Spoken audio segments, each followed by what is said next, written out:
சாயந்தரம் ஒரு 5:15க்கு கூட்டு வந்தேங்க. 5:15க்கு கூட்டு வந்ததுக்கு வயிறு வலிச்சது வீட்டிலே அப்படி சொல்லிட்டு கூட்டின்னு வந்தேன். கூட்டின்னு வந்துட்டு பிறகு என்னை கூட உள்ளே விடல. அவங்க அம்மாவையும் ஒய்ஃபை மட்டும் உள்ளே அனுப்பிச்சி விட்டாங்க.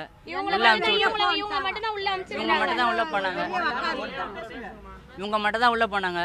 உள்ளே போயிட்டு பார்த்துட்டு வந்ததுக்கு சரி எப்போ டேட்டு கொடுத்தாங்கன்னு கேட்டதுக்கு 13ஆம் தேதி கொடுத்துருக்குறாங்க அப்படின்னு மட்டும் தான் சொல்லியிருக்கு.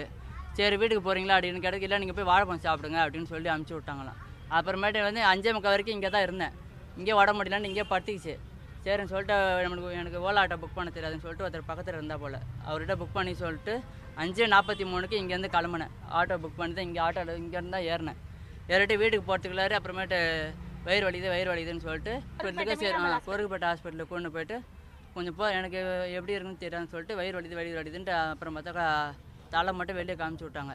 குழந்தை இதை இறந்துச்சுப்பா அப்படி இப்படின்னு சொன்னாங்க. அவங்க கோருக்குப்பேட்டை பாப்பா வெளியில எடுக்கும் போதே குழந்தை இறந்துச்சு. எடுத்த உடனே பாப்பா டெத் ஆயிருச்சு.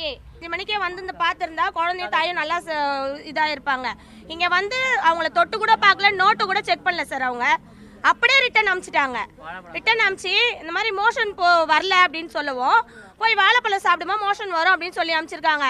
செக் பண்ணது சீஃப் டாக்டர் கிடையாது, அசிஸ்டன்ட் டாக்டர் வச்சு செக் பண்ணியிருக்கிறாங்க. அவங்க போய் கன்சல்ட் பண்ணாமையே இந்த பதிலை சொல்லி அவங்கள வெளியில அனுப்பிச்சிட்டு இருக்கிறாங்க. உள்ள எமர்ஜென்சி வார்டுக்கு போய் திருப்பி ரிட்டர்ன் அனுப்பிச்சிருக்கிறாங்க. இங்கே ட்ரீட்மெண்ட் பார்த்து அந்த குழந்தை இறந்துருக்காதுல்ல. டாக்டர் கேட்கறதுக்கு அவங்க வந்து பார்க்கல, யாருமே பார்க்கல, வந்தாங்க எதுவுமே பதில் சொல்லல, வலிக்குதுன்னு சொல்லல. இவ்வளோ அசால்ட்டா பதில் சொல்றாங்க. எமர்ஜென்சின்னு வயிறு வலியோட வந்தவங்களுக்கு ட்ரீட்மெண்ட் பார்க்கவே இல்லை, எந்த ட்ரீட்மெண்ட்டுமே பார்க்காம ரிட்டர்ன் அனுப்பிச்சு விட்டாங்க. அப்படியே அனுப்பிச்சிட்டாங்க. அவங்க 1 hour ஆட்டோல வச்சு சுத்தி அந்த ஹாஸ்பிடல் போறதுக்குள்ள பாப்பா பொறுக்க முடியாம இறந்துருச்சா என்னன்னு தெரியல. வீட்ல பாருங்க அது கிடையவே கிடையாது. இப்ப அவங்க சொல்லிருக்காங்க அவங்க என்ன அங்க ட்ரீட்மெண்ட் பார்த்தாங்களோ அதோட பாப்பாவோட டெத் இத அப்படியே கொடுத்து அனுப்பிச்சிருக்காங்க. அங்க இருந்து பாருங்க வெள்ளகாசி மாதிரி வீரா அங்க பாருங்க. சரியான பதில் கிடையாது. என்ன ஏதுன்னு இப்ப நாங்க பார்த்து கூப்பிடுறோம், எங்க முன்னாடி ஓடுறாங்க. டீன் கிட்ட பேசிக்கோங்கன்றாங்க. இதெல்லாம் ஒரு கவர்மெண்ட் ஹாஸ்பிடல்ல இல்லாதவங்க வந்தாலும் இதான் நிலைமையா? இல்லாதவங்களுக்கு இதான் நிலைமையா சொல்லுங்க? இது இப்படியே தான் நடந்து ஒண்ணு விட்டு ஒண்ணு போயிட்டே இருக்குமா இது வரைக்கும் கடைசி வரைக்கும்? ஒரு உயிர் சின்ன பிள்ளை உயிரா இருந்தாலும் பெரிய அந்த பொண்ணுக்கு ஏதாவது ஒன்று ஆயிடுச்சுன்னா இந்த பதில் தான் சொல்லுவாங்க. பேசிக்கலாம் வாங்க அப்படின்றாங்க. இதுக்கப்புறம் என்ன பேச போறாங்க? வந்தப்ப இந்த ட்ரீட்மெண்ட் பார்த்து அந்த பிள்ளை பொழைச்சிருக்குமா?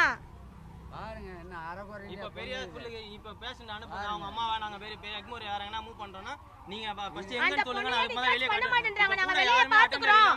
அந்த பொண்ணு ட்ரீட்மெண்ட் பாக்குறேன்னு சொல்லிட்டு சும்மா உள்ள பாக்கவும் யாரையும் அனுப்ப மாட்டேன்றாங்க. எல்லாரும் இங்க தான் நிக்கறாங்க லேடிஸ். எப்ப வந்தாலுமே இது பிரச்சனை தான் சார். உள்ள அட்டெண்டர் ஜென்ஸ் கிடையாது, அலோடுன்றாங்க. புரியுதா? காலையில இருந்து ட்ரீட்மெண்ட் பார்க்காதவங்க இப்ப என்ன ட்ரீட்மெண்ட் பார்க்கறாங்க? காலையில வந்தாங்க இங்க, காலையில இருந்து ட்ரீட்மெண்ட் பண்ணாங்க. 12 மணிக்கு வந்தாங்க. 12 மணிக்கு இங்க காலையில வந்து பார்த்துட்டு வீட்டுக்கு போன்னு அனுப்பிச்சு விட்டாங்க. திருப்பி 5 மணிக்கு வந்தாங்க. 5 மணிக்கு வாழைப்பழம் சாப்பிடுன்னு சொல்லி அனுப்பிச்சு விட்டாங்க. இப்ப கூப்பிட்டா அந்த லேடி வந்து அப்படியே அவங்க பாட்டுன்னு பின்னாடி ஓடி போயினே இருக்காங்க. சொல்லிருக்கு அந்த பிள்ளை பனி கூட வடிற மாதிரி இருக்கு, எல்லாமே சொல்லிருக்கு. எனக்கு இந்த மாதிரி வலிக்குதுன்னு எல்லா சிம்டம்ஸும் சொல்லிருக்கு